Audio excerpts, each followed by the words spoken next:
Now we shall be seeing about the conditional probability. Now for the case of conditional probability, when we are considering two events, let A be the event, first event or one event, and B be the second event. The occurrence of the second event depends upon the occurrence of the first event. The second event depends upon the occurrence of the first event. That means when we say that the conditional probability of an event B is the probability that the event will occur when given the knowledge of the event A has already occurred, and it is written as probability of B by A. Over here the event A and B are not independent. Okay, now we can write this as probability of A and B, or it can also be read as probability of A intersection B, which is equal to probability of A into probability of B by A. Okay, or it can be written as probability of B by A is nothing but probability of A intersect A and B by probability of A. By the definition, we shall be seeing a small problem based upon it. Now when we consider Susie took two tests, the probability of her passing both the probability of her passing both the test is 0.6. The probability of her passing the first test is 0.8. What is the probability of her passing the second test given that she has passed the first test? Okay, now the solution is over here.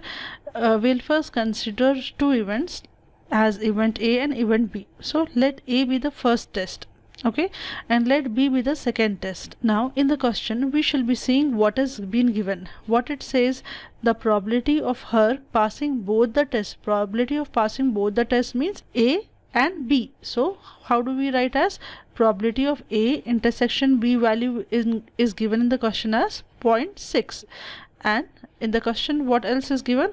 The probability of her passing the first test. What we have said for the first test, as event, we have given the name as A as the event. So P of A, that is P of A is equal to 0.8. Now when we substitute the values for both, that is probability of A intersection B, that is 0.6, and probability of A, that is 0.8, we get the answer as 0.75.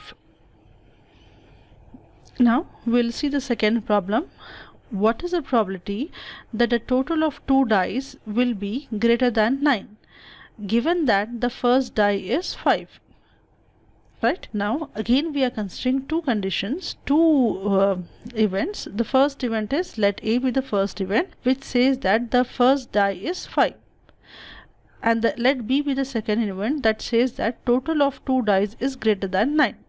Okay, now when we are saying the first event A and we want only 5, so when you are throwing a die, the chances of getting 5 in the first die is automatically 1 by 6, because we are throwing the first die, and in a die we have 6 outcomes, that is 1 2 3 4 5 6, and out of those 6 getting 5 is only once, that is hence we get as 1 by 6. Now for the event B, the possible outcome for B for A and B. What is the possible outcome for A and B? What it says, it should be greater than 9.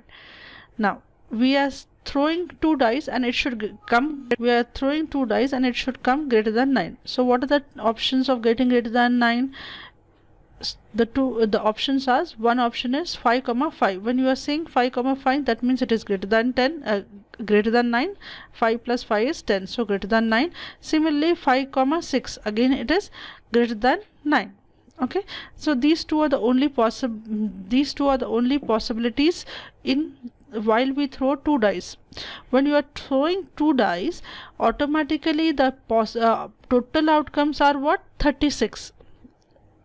6 into 6, that will fetch us 36, right?